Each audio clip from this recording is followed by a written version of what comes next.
bienvenidos a este cuarta etapa, cuarto episodio, cuarto viaje de nuestro ciclo de maniobras de evasión. Este ciclo dedicado a las narrativas que surgen de la cultura pop, en donde reivindicamos el protagonismo de la imaginación más desbordada, ¿no? Y para nosotros tener hoy tener a Fernando Navarro, pues casi encontrar... hemos montado aquí un altarico. Entonces le hemos dicho, esto es como el corpus, le hemos puesto ahí como el niño Jesús ahí. El que no tenga me lo llevo, ¿no? Efectivamente, no hemos puesto aquí ninguna mantita de crochet ni nada de eso, pero está ahí como el niño Jesús en este altarico de referente. No sé si ahora lo hablaremos de Crisálida, que Crisálida es el punto de partida que vamos a mantener con Fernando. Fernando, muchísimas gracias por aceptar nuestra invitación en esta tour que estás haciendo, en esta gira, como te comentamos también, tipo Bob Dylan, Neverending Tour, ¿no? Sí, como sí. Los rockeros. Muchas gracias por invitarme, gracias Rita, Ricardo. Y sí, es una gira infinita porque eso demuestra que debo llevar una vida horrible para pasarme la vida en carretera, o sea, no tener nunca, y añoro mi casa, pero en realidad sarna con gusto no pica, y aquí en realidad estoy más feliz aquí que en mi casa. Además que es producto también del interés que ha despertado Crisálida, ¿verdad? Crisálida es yo diría que es un relato febril, es un relato que has comentado en otras ocasiones, que es un relato que pide ser leído en voz alta, ¿no? Como esos cuentos, esos relatos orales que van transmitiéndose de familia en familia. Sí, yo de hecho ni lo pensé de principio, pero la escritora Cristina Fernández Cubas, que es muy buena amiga y doble premio nacional, la escritora probablemente viva en español, que yo creo que para mí la mejor y la que más admiro, está publicada en Tusquets, y ella dice que se sorprendió leyéndolo en voz alta. Claro, que te digan eso te vuelve ahí como... Entonces yo dije, bueno, si lo dice Cristina, yo lo voy a empezar a repetir, porque sí que hay algo musical que a veces...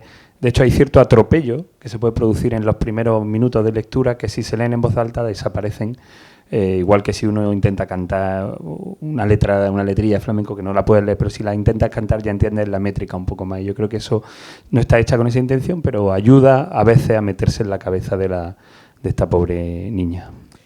También, Crisálida, en la parte promocional que me he hecho de este encuentro, queríamos establecer como lema de la conversación el sur mítico como territorio de ficción, ¿no? Y Crisálida nos va a servir como mapa, como brújula en ese recorrido, porque desde que estuviste aquí en el 2023 ha hecho 3 películas, ha también producido, guionizado, levantado una serie de televisión, ha realizado un podcast en Cadena Ser, Vuelo de Brujas, dedicado a los relatos de terror, y has escrito Crisálida. Y en ese trabajo, no sé si es un... Me separé, o sea, estaba pensando, ¿cómo he hecho tanto? Digo, claro, o sea, fue una ruptura, o sea, esos son los frutos de la ruptura, o sea, el trabajo. No, he buscado la información, pero en el pronto ni no han sido mis fuentes. Es que estabas diciéndolo y digo, hostia, es verdad. Y digo, ¿por qué yo antes hacía cosas pero no tantas? Digo, claro, porque fue el horror vacui, entonces ahí fue. Pues en ese tiempo que te ha cundido tanto, no sé, a partir también de Malaventura, que es tu primer trabajo, bueno, tu primera obra literaria, una colección de relatos editada por Impedimenta, esa editorial de Gusto Exquisito y Corazoncito Pulp, pues no sé si ahí fijaste un poco tu universo, tu mundo, y lo fijaste en un espacio, que después se ha ido un poco repitiendo a lo largo de tu obra, tanto literaria como también cinematográfica y audiovisual. Pues, bueno, insisto en las gracias y en gracias a todos por estar aquí, porque uno siempre ve el sol y piensa que el sol le gana a los libros, pero no, el sol no siempre vence a los libros, así que gracias, y vosotros estáis cansados del sol también. La verdad es que uno no reflexiona mucho, o por lo menos yo no reflexiono mucho sobre lo que hago, porque además... creo que si lo haces puedes volverte... Hay una cosa que decía Rodrigo Cortés, que me hace mucha gracia, que era que Lynch dejó de interesarle cuando se volvió lynchiano. O sea, cuando fue consciente de que existía tal lynchiano. Obviamente no estoy comparando lo que yo hago con la obra de este genio, sino que intento no saber lo que hago mucho, no ponerle mucha atención, excepto en el momento en que lo hago. Mi nivel de concentración en el trabajo es muy grande, mi nivel de la concentración una vez que el trabajo se suelta es muy pequeño, y mi nivel de conciencia en lo que hago es más pequeño aún del que pongo en la promoción o en la lectura de las repercusiones o lecturas que pueden tener la lectura de lo que hago. Pero dicho esto, es verdad que me siento más cómodo en el sur como territorio literario y como territorio de ficción, y que en parte tiene que ver con la pereza que me da documentarme. Como no conozco nada mucho y sí que recuerdo Granada de la infancia, pues puedo reproducir Granada. He ido a Cabo de Gata y ahora paso temporada en el norte. Y como Madrid es una ciudad que se ha vuelto horripilante y tampoco es especialmente atractiva literariamente, si tengo que escribir algo, escribo sobre el sur. Y luego en el cine es muy práctico porque algunos de mis mejores amigos son actores andaluces, entonces puedo ir tirando. Si escribo algo, tiendo a pensar a Jesús Carroza, Belén Cuesta, si no son sureños, son tendentes a los sureños, ¿no? Como Ricardo Gómez, que tiene ahí un deje, no sé de dónde le viene, pero que le tira mucho, y ahora Cristalino, que fue un actor de mi película Segundo Premio, o Mafo, entonces digamos que es una mezcla, son cosas más prácticas, digamos que aunque el sur me atrae literariamente, pero yo no me atraigo a mí mismo como escritor sureño porque no pienso en eso. Sin embargo, Crisálida se podía haber establecido en muchos contextos porque está como un cuento gótico en un bosque, en una montaña totémica, en un entorno, y sin embargo decides pues situarlo en un espacio que para muchos no es muy reconocible, que es el norte de Granada aproximadamente, ¿no? Y decides pues localizar esta historia de esta familia que huye. Sí, bueno, Sierra Nevada y el Parque Natural de Sierra Nevada y la Alpujarra es un sitio, ya he visto por ahí Adelaida, es un sitio casi mítico. Los que no conozcáis esa zona, que algunos lo conoceréis, pero hay que pensar que ahí se pierde la gente a día de hoy, se pierden montañeros. En 2025, la era GPS de la hiperconectividad, hay gente que sabe de montaña que se pierde. Entonces, cuando empecé a pensar en la idea del bosque, dije, claro, por un lado es muy seductor pensar en un bosque imaginario, ¿no? En un bosque de cuento y no decir dónde transcurre la historia y jugar con la... Pero luego pensé, joder, si es que si en Granada tengo... Esto también es un poco chauvinismo granadino sobre... O sea, me disculpo, pero es verdad que tiene muchos paisajes que son muy seductores, porque dice, puedes bajarte al mar, puedes subir al tal, puedes ir a los Sacromontes, puedes ir a la ciudad. Entonces, hubo un momento que ya Sierra Nevada y la Alpujarra, que también es un poco territorio literario, fueron ganando peso. Y aunque fue todo un accidente, porque fue, si quieres luego hablamos cómo surge La voz de la niña, que fue la que creó el paisaje, pero una vez creado el paisaje también me relajé, porque tengo un amigo que antologa mariposas. Hay muchas, los que no hayan leído la novela, hay una especie de catálogo de las mariposas autóctonas y no autóctonas del Parque Natural.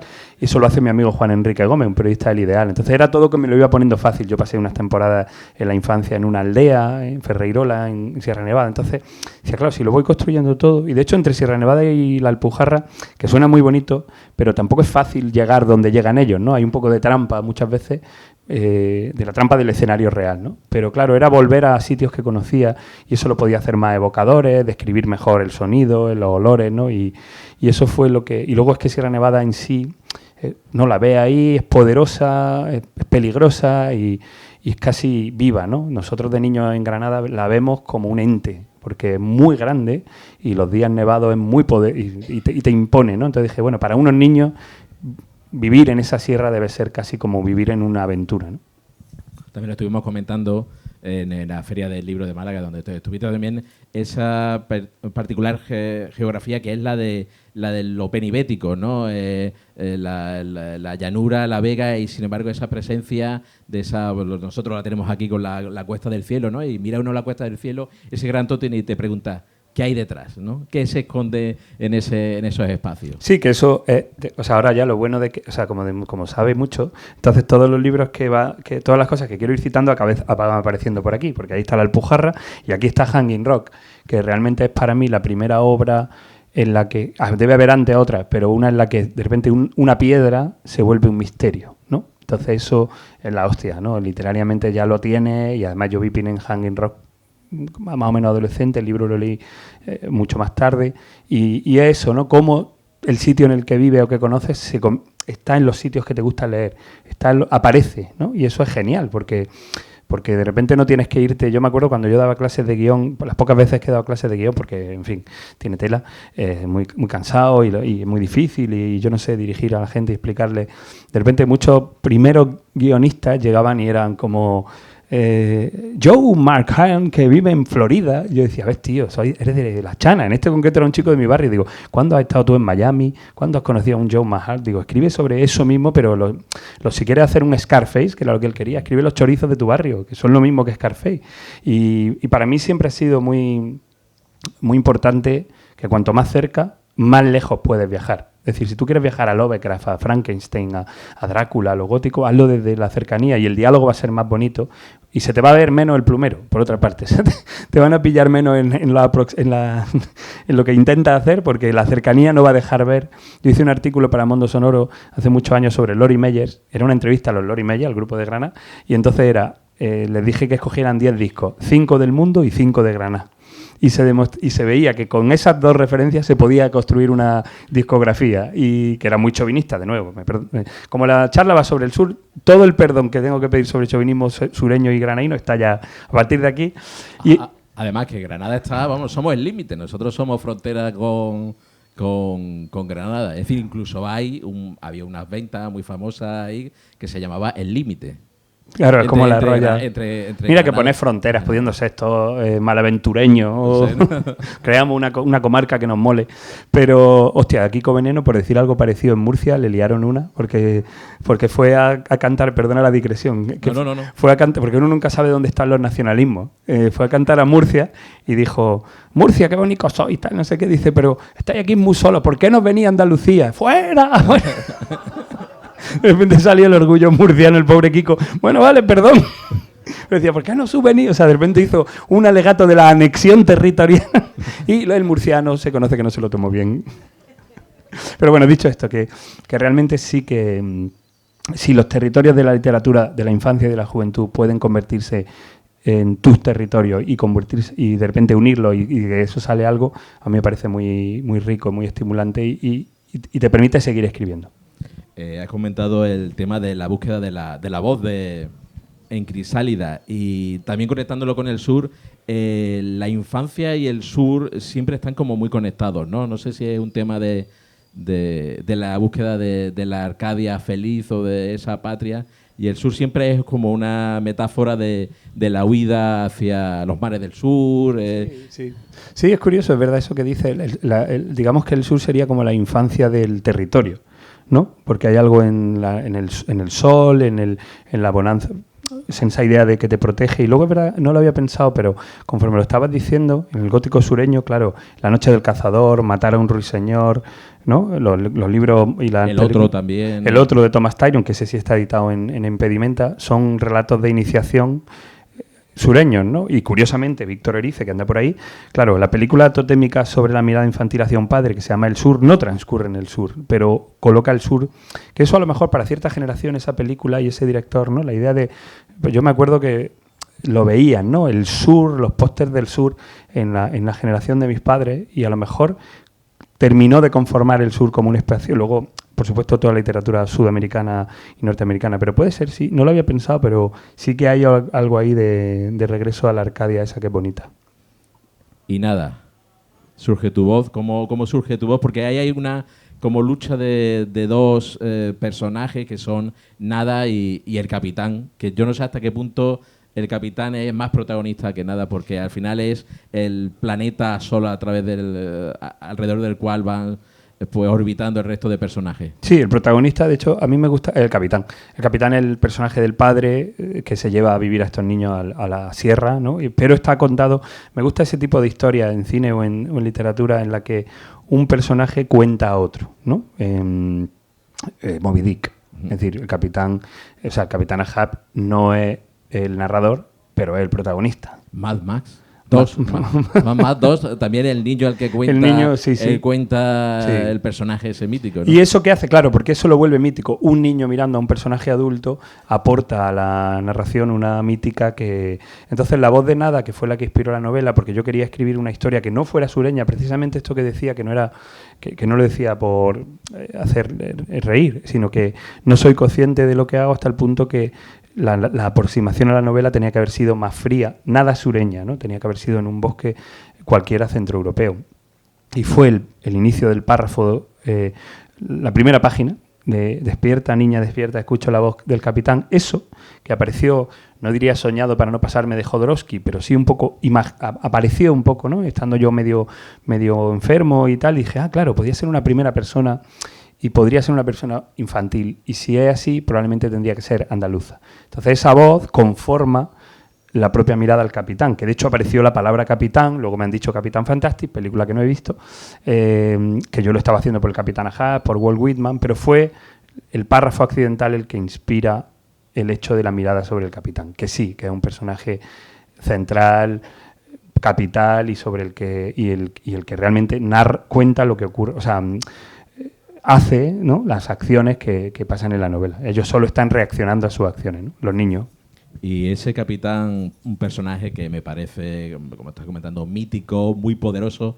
¿Cómo nace? Porque además es un personaje muy reconocible. Nosotros creo que muchos hemos conocido a capitanes por ahí, ese chico hombre. Digo lo de chico porque es alguien que no crece, ¿no? Que está inmerso ahí, igual que la crisalidad de la transformación, él no ha terminado de eclosionar como persona, y es un personaje que es reconocible de estos chico niño bien, Tarambana, La Oveja Negra, el Rolling Stone, en búsqueda de mil y un proyectos que con algunas veces con buena intención, otras veces con menos buena intención, que a uno... ¿Cómo nace? ¿Es de la observación o de tu imaginación desbordada? Pues surge de... Existen muchos personajes así, como tú dices, que en realidad yo no lo veo tan niño, lo veo más...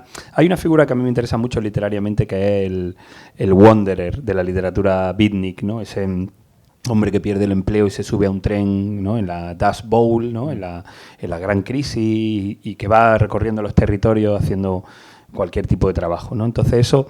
Pensaba también, ese personaje que a mí me gusta, los vagabundos, hay un libro de Pepitas de Calabaza muy bonito sobre como que retrata a los vagabundos, pero él está un poco más estructurado. Pero siempre me he preguntado, supongo que es algo muy común, no soy muy original en esto, cómo llega alguien a eso, ¿no? Cómo llega alguien a la nada o al abandono. Y eso siempre estaba como ahí girando en torno a mi cabeza, la idea de quién decide dejarlo todo atrás. Y entonces sí que hay una figura, también muy de la ciudad, gente...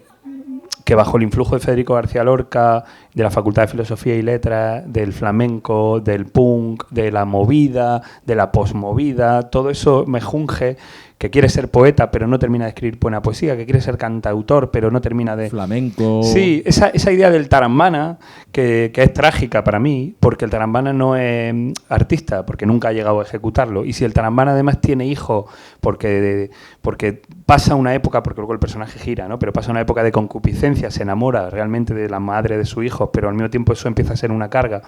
Ese personaje es muy común, yo creo que casi en cualquier ciudad que tenga un poco de underground y de contracultura, o incluso sin contracultura, pero la contracultura, digamos, que le da un bagaje que le permite ser más sinvergüenza todavía, ¿no?, porque la propia mítica... Entonces, hay mucha gente que yo he conocido más o menos así, e incluso gente que conozco que no es así. Seguimos con el libro de citas.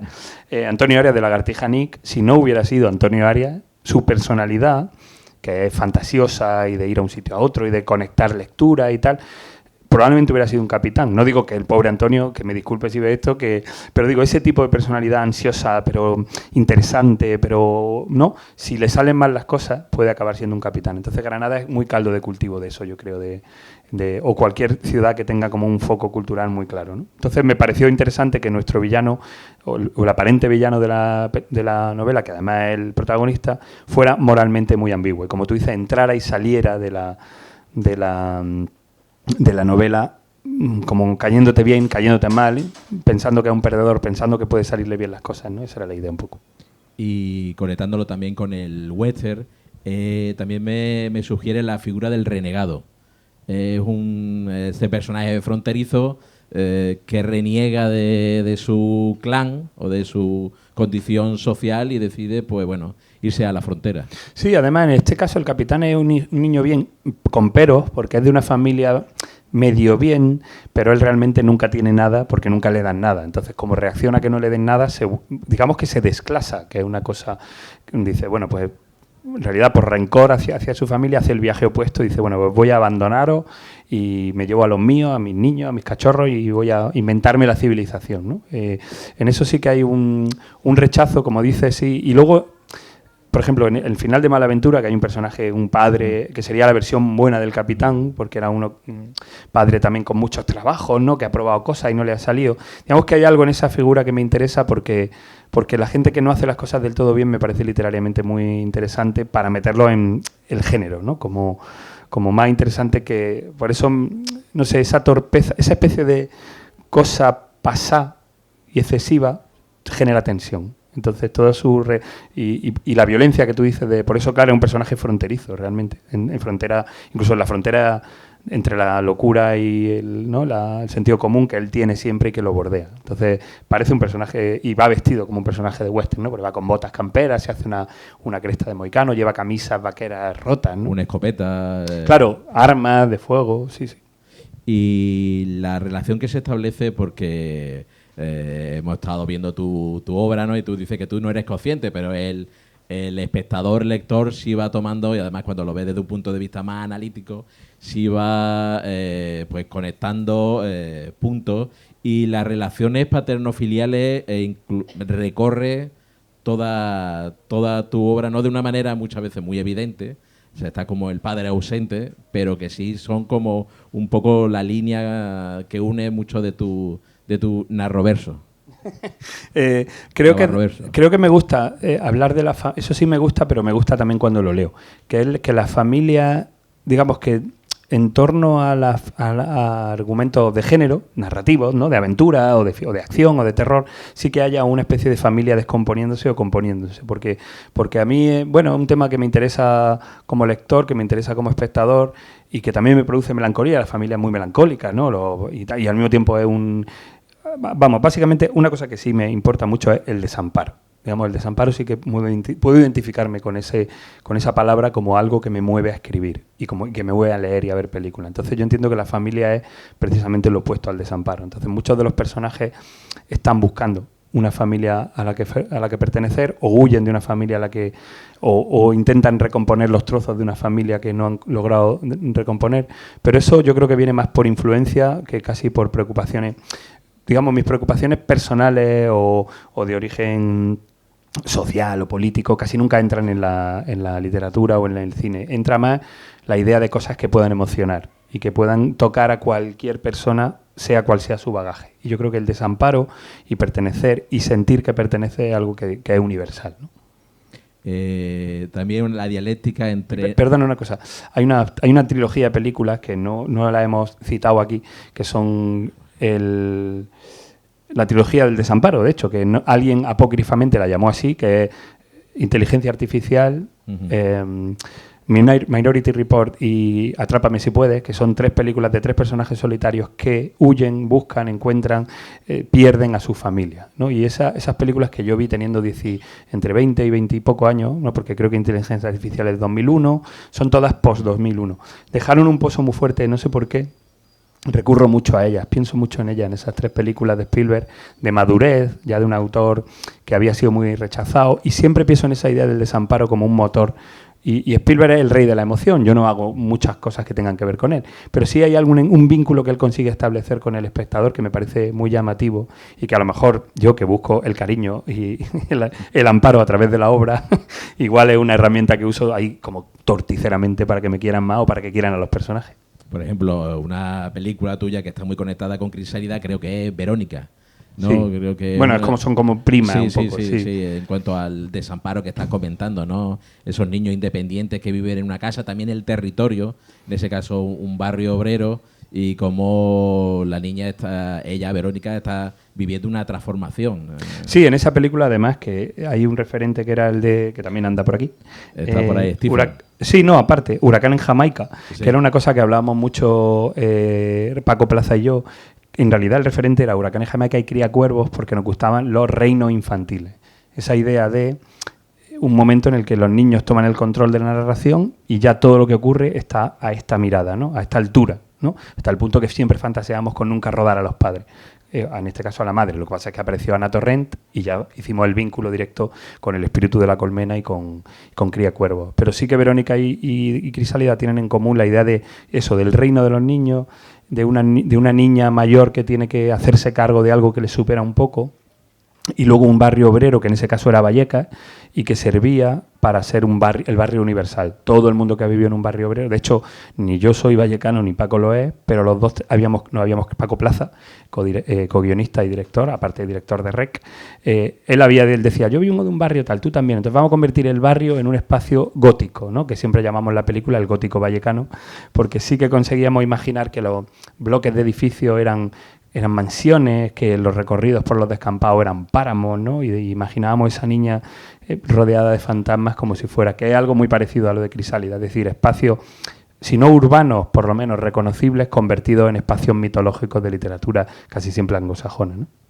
Y esa línea también que hemos establecido entre padre e hijo, padre, capitán y nada, también está entre naturaleza y civilización.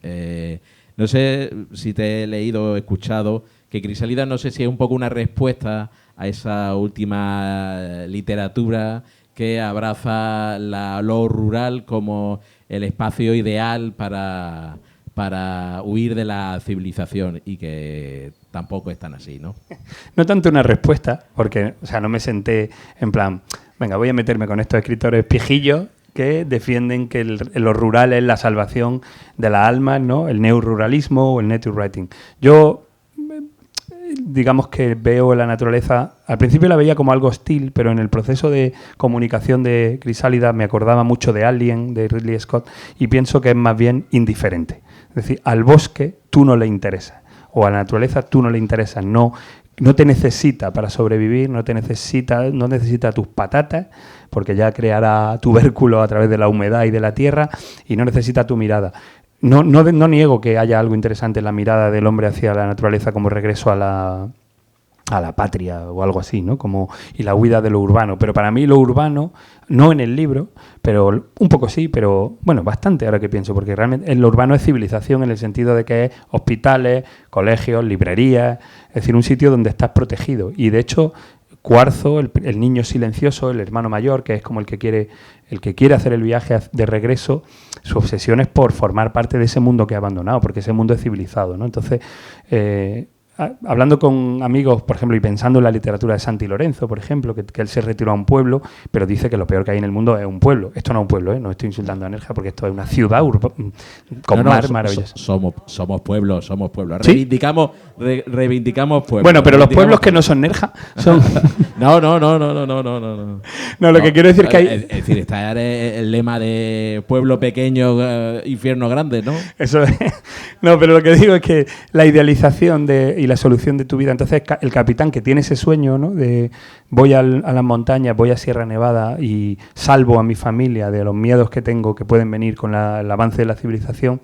Bueno, pues sí se cuestiona un poco en el libro, porque luego es verdad que, a ver, pero si estamos 8 horas en apagón y ya nos agobiamos.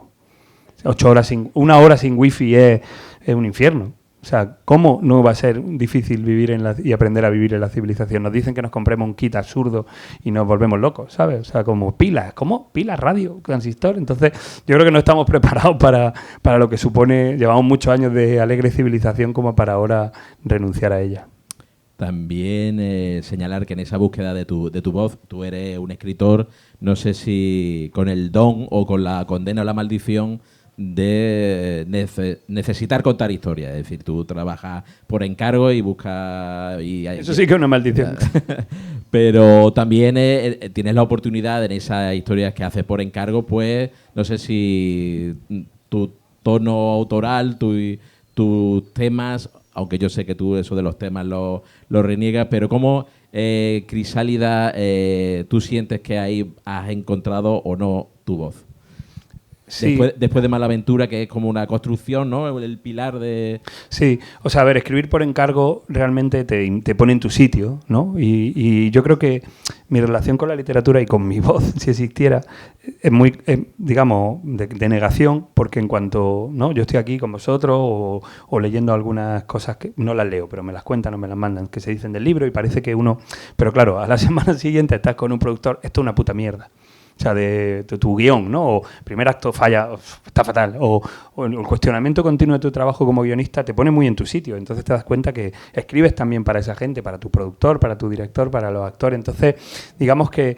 Y muchas veces te beneficia no tener voz, porque puedes hacer cualquier encargo, ¿no? O sea, puedes encontrar afinidades, pero y dicen que escritor igual que actor encasillado, actor que trabaja, pero al mismo tiempo a mí me pone en mi sitio y me tensa para bien la idea de continuamente tener que agradar a alguien que va a pagar el guión que me ha encargado, que no deja de ser, ¿no? Es como ese tipo de arquitecto que trabaja de encargo y que necesita hacer un edificio funcional y que sus paranoias y sus fetiches y pueden no aparecer. Entonces, yo sí que siento que con Crisálida, digamos que el proyecto literario sí se ha sentado un poco más de manera inconsciente, porque claro, yo mismo me preguntaba, en huida de lo que tenía que ser Malaventura, dije, claro, es que si hago otro libro igual, ¿qué rollo? ¿No? O sea, era mi máximo nivel de profundidad sobre mi reflexión fue ¿qué rollo?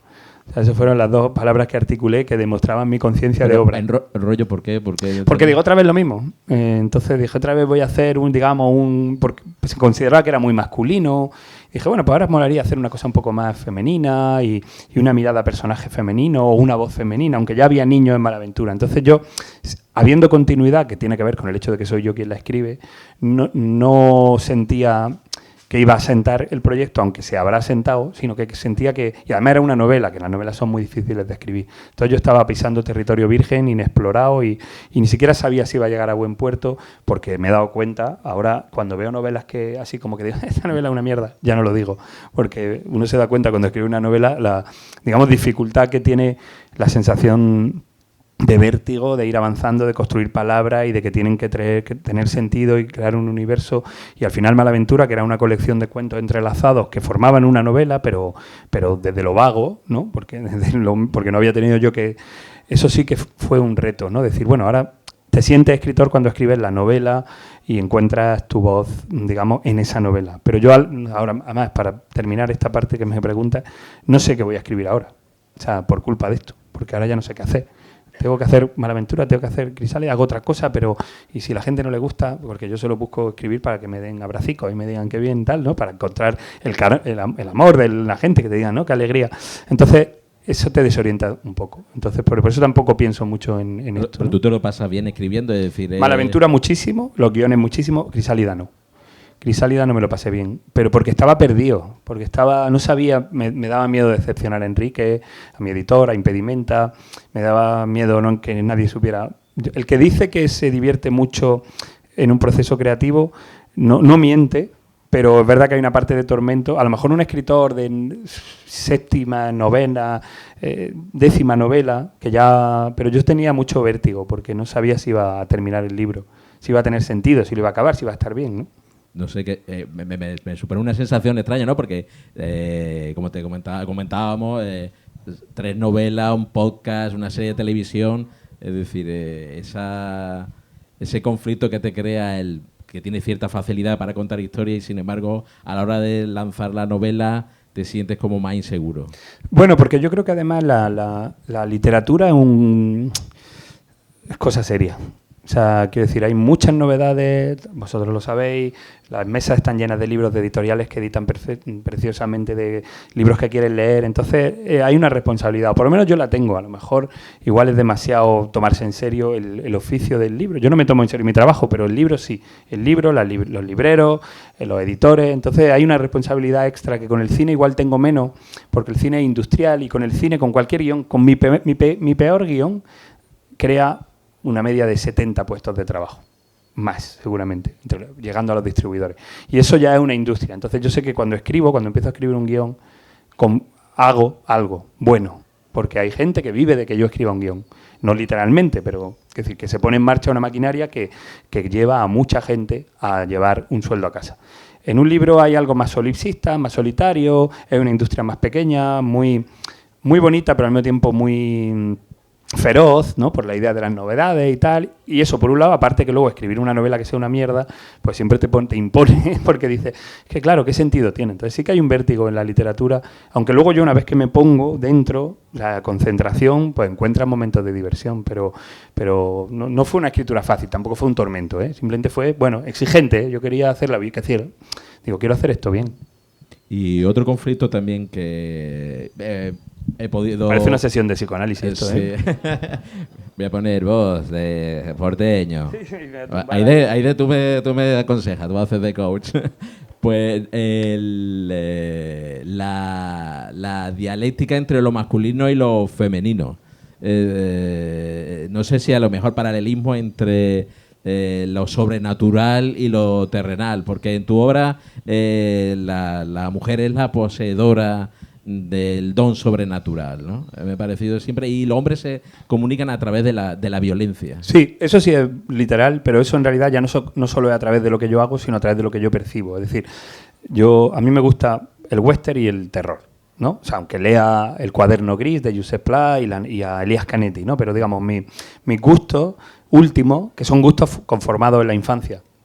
Las películas de vaqueros de las tardes y las películas de terror de las noches, de Alucine, de Noche de Lobo, de los programas, todos programas de televisión pública donde se emitían este tipo de películas, ¿no? Esos dos géneros que además eran los que veía. No existía la comedia romántica es muy tardía en la historia del cine, solo estaba Historias de Filadelfia, poco Billy Wilder y poco más. Y luego ya a partir de Armas de Mujer y ya empieza la comedia. Nuestro adorado Chicho, que por ahí también, sí, para que no se nos olvide. Claro, entonces en televisión veías terror o western, ¿no? Y luego ciencia ficción, fantástico, bueno, más o menos.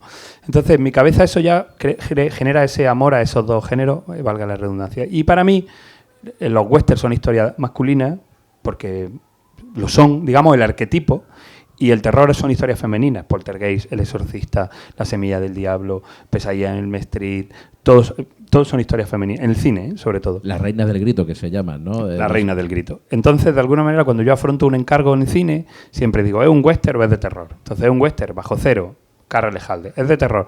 Verónica, Venus, un poco romancero, ¿no? Fenómena. Fenómena, sí. Entonces, de alguna manera, esas son como dos divisiones que me permiten entrar. A mí me gusta en el cine, y lo que pasa es que he acabado haciéndolo un poco en el libro, en los dos libros, que el espectador tenga muy claro los códigos en los 5 primeros minutos y los arquetipos para luego jugar con ellos hasta el punto de que y poder permitirte que el lenguaje, la gramática, la plástica del cine, de la estética, la forma en la que avanzan las secuencias ya sea más juguetona. Lo he conseguido con más o menos fortuna. Entonces eso, si tú a los 5 minutos identificas Crisálida como una fábula o Bajo Cero como un western, Tierra de Nadie, y ya ves que el código es así, a partir de ahí ya puedes contar temas sociales si te preocupa, contextos, puedes entrar en la historia y romperla, que a mí me gusta mucho eso, que las narraciones tengan 2 partes y no 3 actos, ¿no? Que sean bloque 1 y bloque 2, aunque no se dividan así, pero en mi cabeza funciona. Entonces, por eso, cuando afronto historias de terror o góticas, que además son las mejores escritoras, ¿no? Shirley Jackson, que anda por aquí. Lo que podemos hacer es un juego a ver a quién no nombramos, porque... Además que no lo he leído todavía el de Shirley Jackson, pero Rita me comenta además que en esta edición viene un artículo muy interesante sí, sobre el hecho de la escritura. La escritura, ¿no? Sí, al final, la conferencia esta que dio ella. Entonces, esa es la manera de dividir un poco. Entonces, las historias violentas, salvajes, masculinas, de incomunicación masculina, suelen ser western y son masculinas, o sea, se alimentan.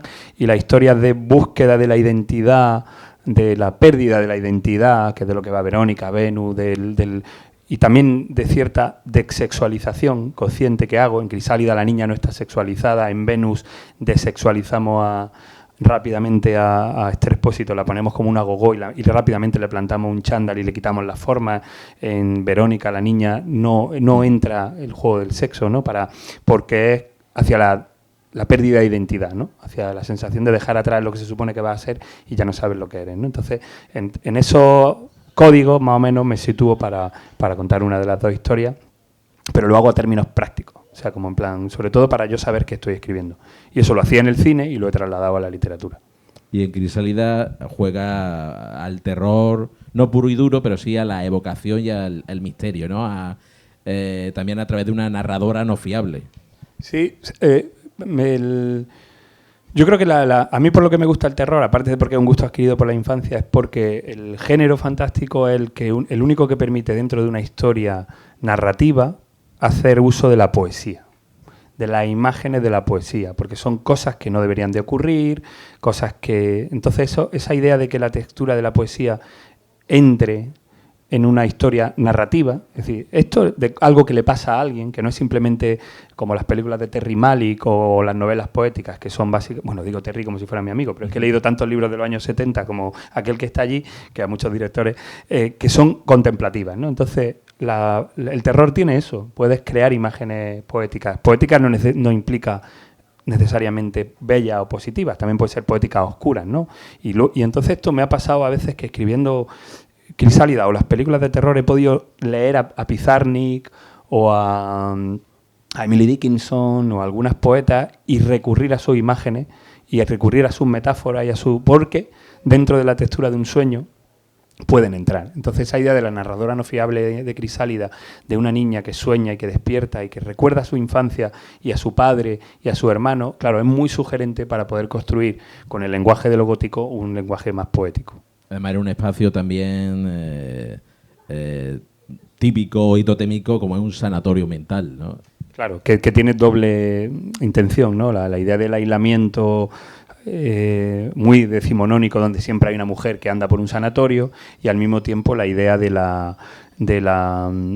y del espacio, cómo se va... Bueno, los espacios de la novela, los dos espacios, el bosque y el sanatorio, son espacios mentales sobre todo, ¿no? Porque se van transformando conforme la novela va avanzando y tienen ciertas incoherencias, ¿no? A mí me gusta mucho eso de incoherencias, digo, que no coinciden con cómo es, como en los sueños, ¿no? La lógica de los sueños que siempre entra, es mi casa, pero no es mi casa, ¿no? Entro de la puerta, entonces esa idea de ese sanatorio que ella no conoce bien, que de hecho hubo un momento que hubo un accidente que lo corregimos, pero luego me he arrepentido, que había varias veces que se decía que había 2 plantas y muchas de las cosas pasaban en la tercera planta.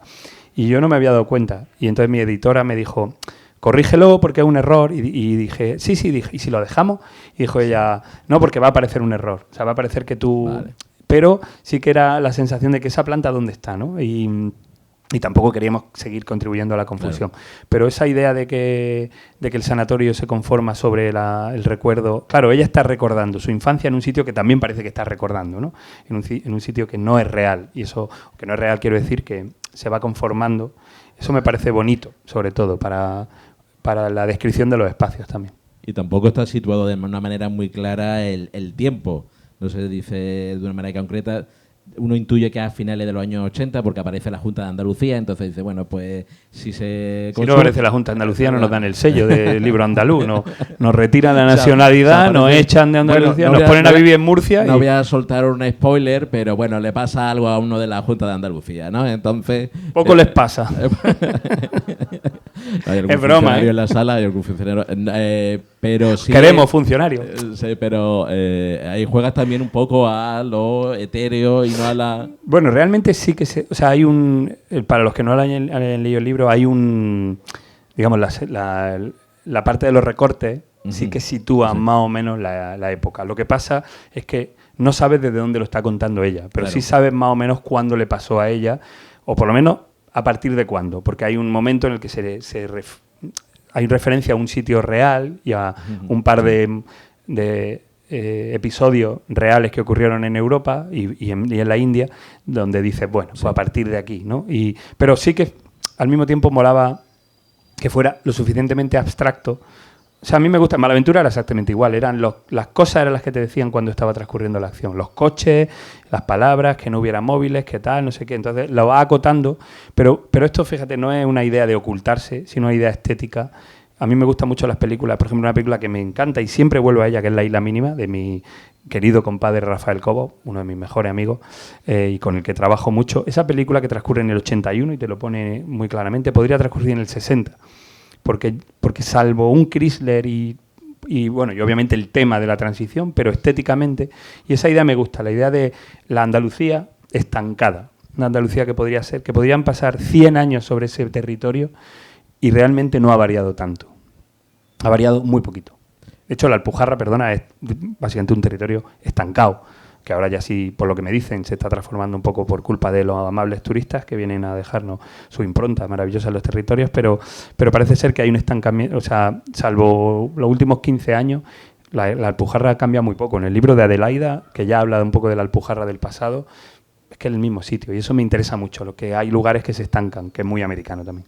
Y además un territorio, volviendo al sur, un territorio de huida, de escape. ¿No? Contábamos también, pensábamos que al norte se migra y al sur se escapa. Y los personajes huyen. Es decir, el sur es un lugar de huida, Morisco, el pueblo gitano, Granada, moriscos y el pueblo gitano. También estuvimos charlando con Raúl, ¿no? Raúl Quinto sobre, bueno, eso con la impronta que genera a un territorio, ¿no? El ser un lugar también de fuga, de escondite. Sí, mira, a mí me pasó una cosa. Cuando yo me mudé a Madrid en torno al 2002, 2003, yo no quería estar allí. Fui a escribir un programa de televisión y a buscarme la vida, ¿no? Y porque sabía que la industria cinematográfica estaba allí. Pero me acuerdo que el día que llegué estaba escuchando, no sé qué canción me acordaré, de Battiato, que dice: vivir siempre escapar al sur. Y yo dije, pues ya. O sea, ya me tengo que ir. Y me acuerdo que Battiato, que era un sureño, era de Catania, de Sicilia, me acuerdo que escuchando esa canción ya algo de esa idea del sur como el sitio al que siempre hay que escapar ya se conformó. Y es que me acuerdo, y en esa época estaban mis queridos ex amigos de los grupos de expertos Sol y Nieve, J y Manu Ferrón, estaban haciendo el Alegato Meridional. Es que son la gente con la que hice la película Segundo Premio, que no acabó en las mejores de las condiciones, por desgracia, porque lo he hecho mucho de menos. Y ese disco hablaba del sur también como evasión, ¿no? Como el lugar al que te escapas y en el que te reinventa, en el que construyes tu nueva identidad, en el que la dejas atrás.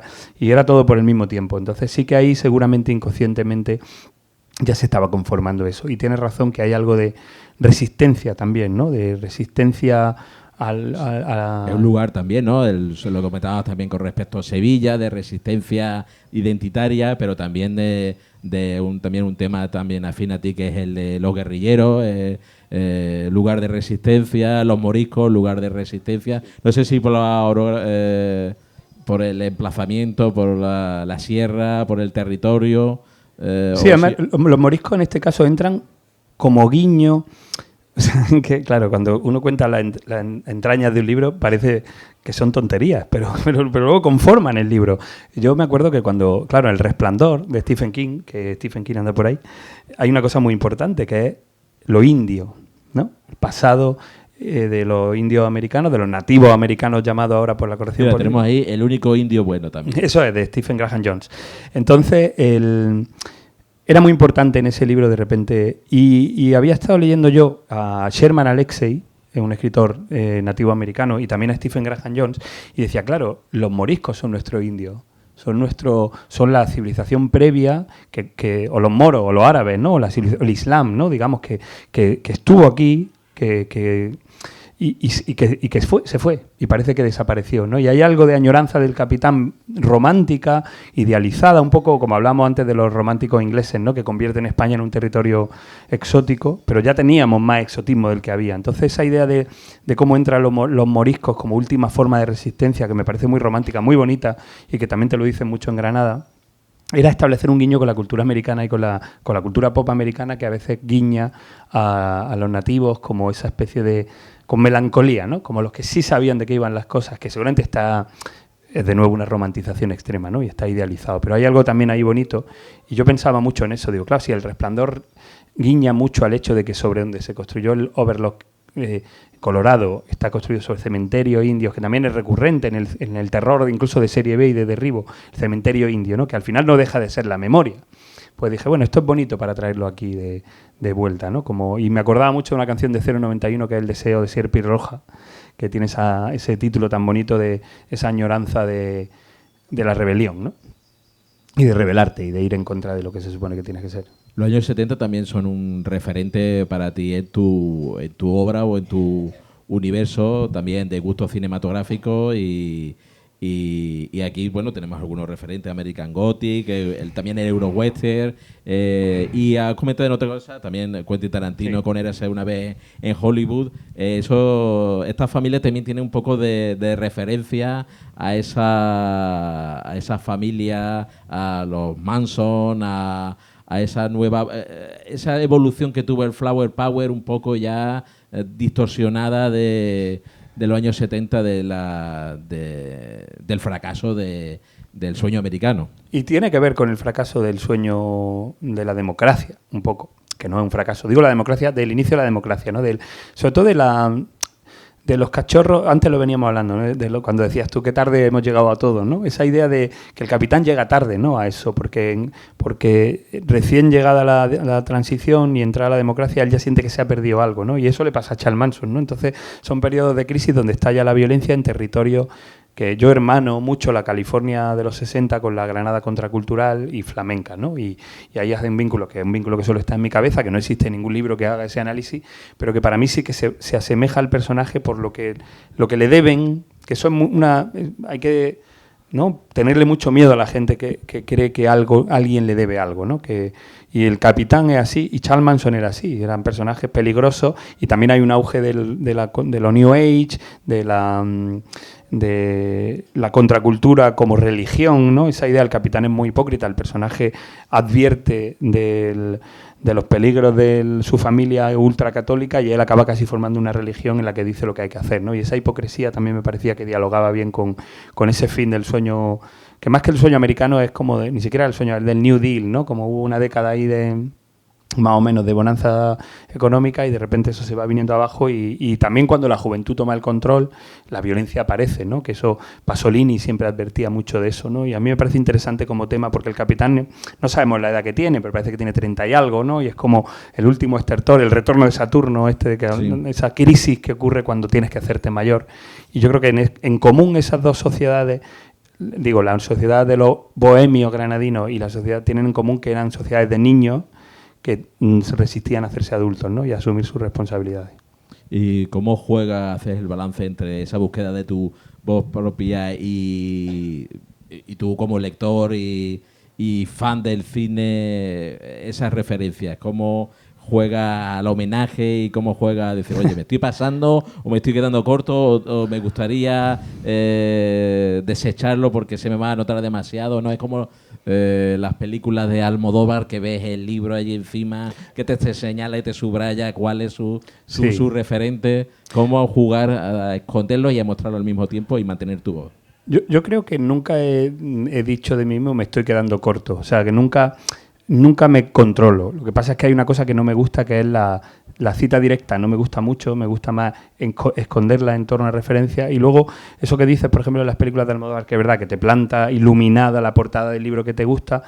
Y Jonás, por ejemplo, Trueba lo hace más sutil, pone los libros ahí en un montón y si te fijas están, ¿no? Entonces, también es maneras de acercarse a eso. Pero yo realmente, a veces sí que hay algo que no hago, que es de repente citar por citar. O sea, por ejemplo, en la canción que canta el capitán, que es una canción que canta en un momento dado, que es una canción de Hilario Camacho, un cantautor de los años 70, que era una canción con una letra de Antonio Machado. Yo no digo que la letra es de Machado, creo, ni digo que es Hilario Camacho, simplemente porque la niña no tiene por qué saberlo. Entonces lo que intento es, o sea, el control que tú me preguntas lo pone la voz del personaje. El personaje no es un periodista. Y como mi padre cantaba esta canción, dirá, no, mi padre cantaba esta canción que me acuerdo que se llamaba así y decía estos versos. Entonces, si el que tenga curiosidad, de hecho hay 2 versos que escribe en La furgoneta, que creo que uno era de Panero, de Agustín, ¿de quién era?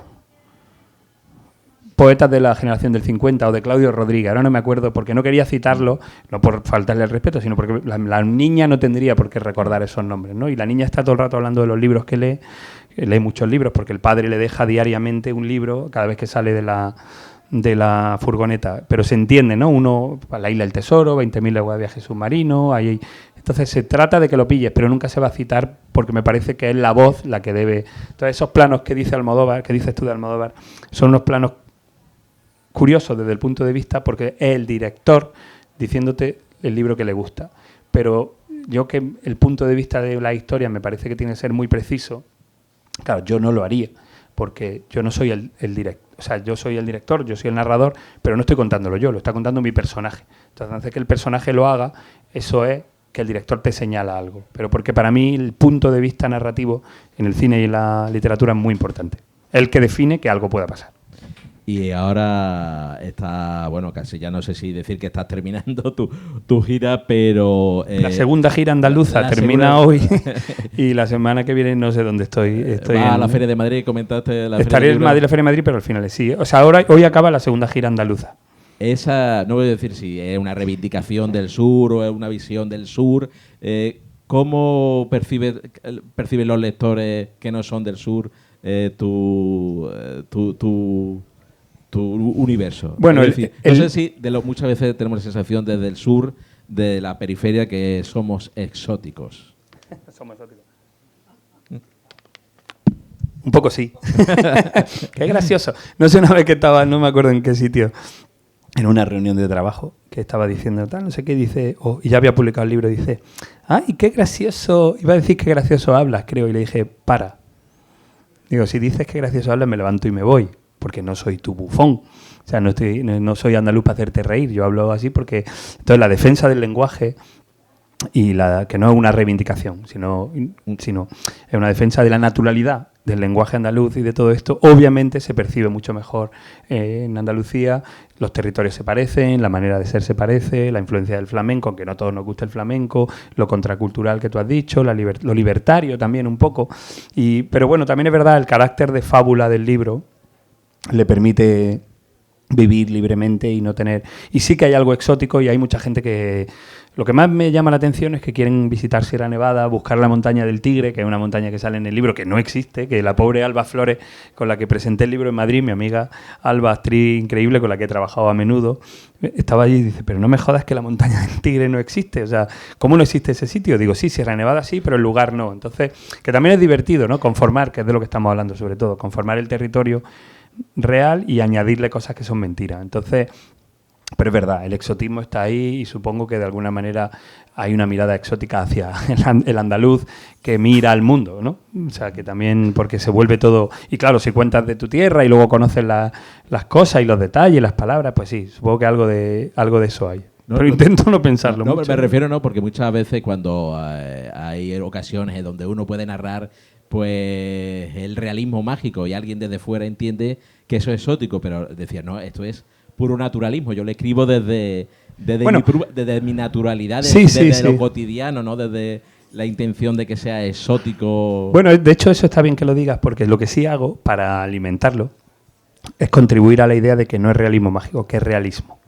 O sea, que en la manera de ver el mundo hay esa capa paralela de la realidad que incluye lo no real, que incluye lo mágico, el despropósito, la locura, que de nuevo, al ser un tópico y una generalización, se entiende como una broma, y está bien, pero que para mí no es una broma. Para mí hay algo en una manera de ver la realidad que sí, que igual tiene que ver con el sur, si estamos defendiendo eso, vamos a decir que sí, que las cosas no son solo como son en apariencia. Para ¿no? ti hay capas de otras realidades. Todo el rato. Sí, digamos que no, la realidad no es solo lo que veo, ¿no? Es muchas cosas detrás, la que la conforma no es, porque si fuera así, vaya rollazos, ¿no? De realidad. Entonces hay muchas maneras de percibirla, de sentirla, de trabajarla, de entenderla, de escribirla, y para mí sí que está rodeada de cosas que no son solo la realidad. Por eso el gigante, para los que no hayan leído el libro, aparece un gigante mitológico, aparece un tigre mitológico, aparece esa dama de la altura, el tiempo es circular, no es lineal, que yo también creo que el tiempo es circular. Es decir, pero creo científicamente, o sea, creo que en algún momento en la extinción del universo habrá un segundo Big Bang que genere otro nuevo universo, ¿no? O sea, que no creo en la... Hay una cosa que se llama la era degenerada, que tiene un nombre muy gracioso, parece una película porno, pero en realidad se supone que es cuando acabe el universo, ¿no? Pero hay la posibilidad de que una enana roja, que es los restos de los restos de los restos, vuelva a implosionar y de repente se cree otro universo. Entonces, yo creo en el tiempo cíclico, y no diría en los multiversos, que ahí ya me meto, si hay psiquiatras o psicólogos, dirán, oye, siéntate ahora sí, porque ¿cómo puedes creer en los multiversos? Que son científicos, ¿eh? Pero sí que creo en la idea de que la realidad tiene más capas y que es más divertido así. Y yo meto muchísimas brujas en todas las películas. Eso te iba a preguntar, si tú crees en realidad en fantasmas, ¿no? En la posibilidad, sí, brujas... metes continuamente, ¿no? La percepción de que hay personas que son capaces de percibir esas otras capas. Bueno, es que ayer justo conocí a una persona que se quedó como no sé qué del anillo, me dijo un par de cosas. Yo no creo en... O sea, no me gusta, de hecho, mucho el auge de ahora que hay de cierta espiritualidad un poco pop, ¿no? Como los modernos tienen sus cartas del tarot y se leen sus cartas del tarot. Eso no me interesa mucho, porque me parece que al final no deja de ser una moda. Y a mí las modas no me interesan, digamos, estéticamente, ¿no? Pero sí hay algo divertido, también interesante y también probablemente cierto en cuestionar la realidad, que probablemente tenga un nombre que es literatura. O sea, hay una frase de Astrud, del grupo catalán de hipermodernos, que dice, tú lo llamarás mentalismo, yo lo llamo literatura, ¿no? Que es básicamente, yo te puedo contar cosas, sí, eso es la literatura. Por eso yo defiendo mucho a Jodorowsky, porque me hace mucha risa, pero en realidad es un escritor. que se inventa cosas, que hace loco, que tal, pero lo que escribe y lo que defiende es que las palabras pueden transformar la realidad. Y eso es lo que yo quiero decir, que hay maneras de ver las cosas que tienen que ver con otras realidades y probablemente con otras maneras de nombrarlas, de percibirlas, de sentirlas, y que el mundo se puede ver a través de la poesía o del cine o del género fantástico o de la novela gótica y no necesariamente de la cotidianidad, que a mí me parece un poco aburrida. Pues no sé si hay algún fantasma que se quiera manifestar por aquí. No creo en fantasmas, pero ojalá existieran, porque la idea de la vida después de la muerte sería, o sea, si el día que se constate, pues ala, carta blanca. Bueno, no sé, yo lo digo por la experiencia de muchas veces cuando las personas mayores, abuelas y tal, la percepción que tenían ellos de esas otras capas era como mucho más natural, ¿no? Entonces, sí, totalmente. Hay algo, sí. Yo soy un racionalista. Lo que pasa es que soy escritor y el escritor y el racionalista yo entiendo que se pelean un poco porque está el racionalista, pero está el escritor que quiere creer que hay otras cosas porque lo hace más, digamos que le da una sensación al mundo real más divertido, ¿no? O sea, no lo deja en una cosa gris, monótona, ¿no? Científica que nos pueda explicar. Sí, pero incluso la ciencia más especulativa, que es ciencia, lo digo en los libros, o sea, Stephen Hawking es brutalmente poético, o sea, los libros de divulgación o sea, tienen algo de poesía porque están hablando de cosas que son otras maneras. Precisamente hay una manera de ver el mundo científico a través de lo mínimo y lo máximo, ¿no? de las partículas más pequeñas hasta lo más cósmico, que a eso también me refiero. Eso es otra manera de ver el mundo, otras capas, y es científico, ¿no? Al final somos una pelusilla que va por el infinito y a saber que vamos barriendo por el espacio, ¿no? Y además es muy útil ver el mundo así para escribir. Porque si tú ves el mundo desde las texturas o desde los espacios, luego a la hora de describirlo, te alejas de la descripción, digamos, en tercera persona fría y entras en una descripción mucho más inmersiva, más poética. Entonces, nada ve el mundo así, aunque nada no es tan cósmica, nada es más hacia adentro y hacia las texturas. Pero a lo mejor hay un personaje que percibe, ¿no? Hablando del gótico sureño, True Detective, la serie escrita por Nick Pizzolatto, había un personaje, el personaje de Matthew McConaughey, que tiene algo de conexión hacia afuera, que es muy interesante como es personaje, y no sé si Nick Pizzolatto cree o no cree en Chalaura, o es un racionalista convencido, o le interesa el cosmos, pero esa mirada del personaje, seguramente ese escritor te dirá que a él también le interesan las capas de la realidad, ¿no? Cuando se fue la luz y estaba todo oscuro y miramos al cielo, a las estrellas, pensamos... que hay ahí, ¿no? Claro, claro. Sí, yo siempre tengo presente eso, digamos, todas las capas de la posible realidad de la naturaleza al final, que es lo que es la realidad sin, ¿no? Vista tal cual, y me parece que eso me permite poder escribir por lo menos desde cierto gozo poético, ¿no? Pues Fernando, estamos manteniendo aquí una conversación mágico, realista, western, terrorífica, sureña, extraordinaria, pero vamos a ir cerrando. Ahora tendréis la oportunidad de conversar con él mientras os firma tanto Crisálida como Malaventura. Os la recomendamos con mucho fervor. Y bueno, antes de terminar y despedirte, nosotros tenemos una nave espacial, hablando del cosmos. Tenemos nuestra, le hemos puesto ya nombre. Por cierto, hoy no le hemos puesto en nuestro altarillo. No cabía, que es nuestro yelmo de Mambrinus, ya en nuestra nave espacial le hemos puesto Mambrinus 1. Y entonces estamos a nuestros participantes, le hacemos la pregunta de si en el momento que cuando los mundos chocan o esto que quieres montar en la nave espacial y quitarte de en medio, pues le preguntamos qué es lo que se llevaría en esa nave espacial, ¿no? Y entonces, pues, un poco, si no nos llega el presupuesto, pues sería como en lugar de la Voyager, pues la Mambrinus 1 la lanzamos al espacio para que esos seres extraterrestres que hay por ahí, esas energías, pues vieran lo que somos nosotros. Entonces, Fernando, pues te vamos a ir preguntando, pues, por ejemplo, ¿qué películas te llevarías tú a esa nave espacial? Claro, no significa tu película favorita, porque como estás en el espacio necesitas el sur de Víctor Erice. El sur de Víctor Erice. Marga, fan fatal. Un cómic. Me llevaría la colección completa de Magos del Humor de Mortal y Filemón. Yo me parece que ya es el segundo. Que me haría reír mucho, claro. Sí. Un disco. El Omega, de Artijani y Enrique Morente. Una serie de televisión. Twin Peaks. No, Seinfeld, me haría reír más. Seinfeld, ¿no? Sí, sí. No son mis gustos, son cosas que creo que necesitaría ahí arriba, porque de hecho llevo sin leer Mortadelo y Filemón 40 años, pero seguro que en el espacio lo he hecho en falta, porque estaba pensando, mis cómics favoritos son el Incal de Jodorowsky y los Metabarones, y son cómics de ciencia ficción, pero yo ya estoy en la ciencia ficción, con lo cual si estoy arriba quiero leer otra vez sobre espías y Operación Anacleto. O Anacleto, sí. Ahora lo han reeditado. Pero es que Anacleto los dibujos son muy bonitos, pero las historias no son tan interesantes. Esas son más deslavazadas, entonces esto. Y una novela. Una novela en el espacio. ¿El Corán es una novela? Ahora sí, me asesinan por esta declaración. Me llevaría... 2666 de Roberto Bolaño.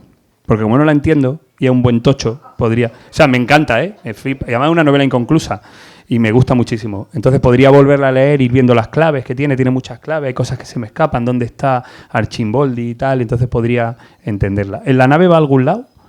No, ¿o va a seguir orbitando? La hemos lanzado ahí a ver si encontramos algún planeta. No, porque no es lo mismo si voy a algún lado. No. Tú imagínate si te lo vas a hacer antes o después de la hibernación. ¿Cuándo lo vas a leer? ¿Cuándo vas a leer Mortadelo? ¿Antes o después de la hibernación? Es que después de la hibernación empieza el cachondeo y no estoy para lectura. Sí, porque ya he hibernado, estoy como nuevo. ¿Sabes? Como me pongan, yo que sé, un copazo. Bueno, pues... Todo antes de la hibernación. Todo antes, ¿no? Por lo que pueda pasar, pues... Y si no despierta. Y me fui a invernarme sin saber de qué va 2666. Pues, Fernando, muchísimas gracias, gracias a ti. por contar, por participar en estas maniobras de evasión, esta búsqueda, esta huida que emprendemos, que al final es paradójica porque es huir para volver a encontrarnos, ¿no? Así que, Fernando, muchísimas gracias. Gracias a ti, gracias a vosotros. Por estar aquí con nosotros gracias, en este Rita. viaje que nos hemos pegado.